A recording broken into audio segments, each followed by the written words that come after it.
আমার চ্যানেলের সকল বন্ধুদের স্বাগত। আজ আমি আপনাদের জন্য একদম ঘরোয়া কচি আমের চাটনি নিয়ে এসেছি। এই রকম কচি আমের ঘরোয়া চাটনি ভাতের শেষ পাতে দারুণ লাগবে। আমার এই রকম সুন্দর সুন্দর ভিডিও পাওয়ার জন্য সাবস্ক্রাইব করে দিন আর পাশে থাকা বেল আইকন বাটনটি ক্লিক করে অল করে দিন। তাহলে আমার সমস্ত নিত্য নতুন ভিডিও সবার প্রথম আপনার ফোনে পৌঁছে যাবে। তাহলে চলুন ঘরোয়া পদ্ধতিতে কচি আমের এই রকম পাতলা চাটনির পুরো ভিডিওটা দেখে নেওয়া যাক।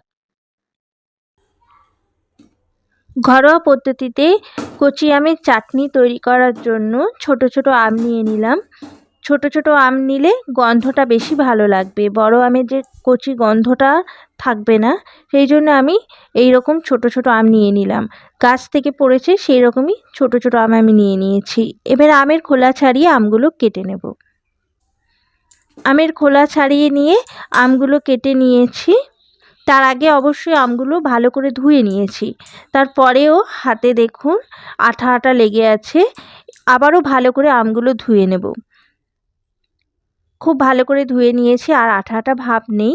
এবারে চলুন চাটনিটা তৈরি করে নেওয়া যাক। তার জন্যে কড়া বসিয়ে দিলাম, গ্যাস জ্বালিয়ে দিলাম, সাদা তেল দিয়ে দিচ্ছি, একদম অল্প পরিমাণে তেল দিয়ে দিলাম। 5 ফোড়ন দিয়ে দিলাম।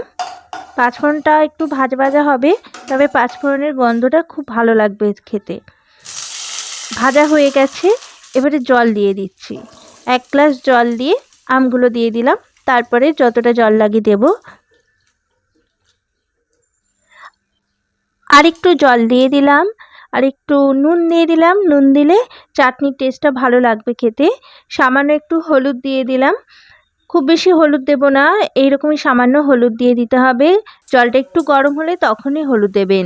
গ্যাসের ফ্লেম প্রথমে হাই করে দিয়ে তারপরে মিডিয়াম রেখে আমগুলো ভালো করে সিদ্ধ করে নিলাম। দেখুন আমগুলো খুব ভালোভাবে সিদ্ধ হয়ে গেছে। এবার এখানে চিনি দিয়ে দিচ্ছি। মিষ্টি আপনারা যেরকম পছন্দ করবেন সেই রকমই মিষ্টি দেবেন। আমি এখানে প্রথমে 7 চামচ চিনি দিয়ে দিলাম। আর এই চাটনিটা টকটক আর মিষ্টি মিষ্টি খেতে ভালো লাগবে। খুব বেশি মিষ্টি আমি এখানে ব্যবহার করব না। টেস্ট করে নিয়ে আবারও মিষ্টি দেব। একটু টকটক আছে, 2 চামচ আরও মিষ্টি দিয়ে দিলাম।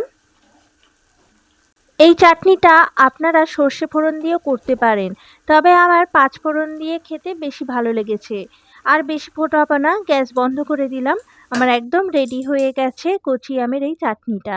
দারুণ লাগবে খেতে। দেখুন কত সুন্দর হয়েছে, ঠান্ডা হয়ে গেছে চাটনিটা। এরকম পাতলা হলে ভাত দিয়ে খেতে খুব ভালো লাগবে। আপনারা অবশ্যই এইভাবে বানিয়ে খাবেন। আমার ভিডিওটা যদি আপনাদের ভালো লেগে থাকে লাইক করে দেবেন আর কমেন্ট বক্সে জানাতে ভুলবেন না কিন্তু। আর বন্ধুদের কাছে শেয়ার করে দেবেন। আজ তবে এই পর্যন্তই। পরবর্তী ভিডিওতে আবার অন্য কোনো রেসিপি নিয়ে আসব। ধন্যবাদ।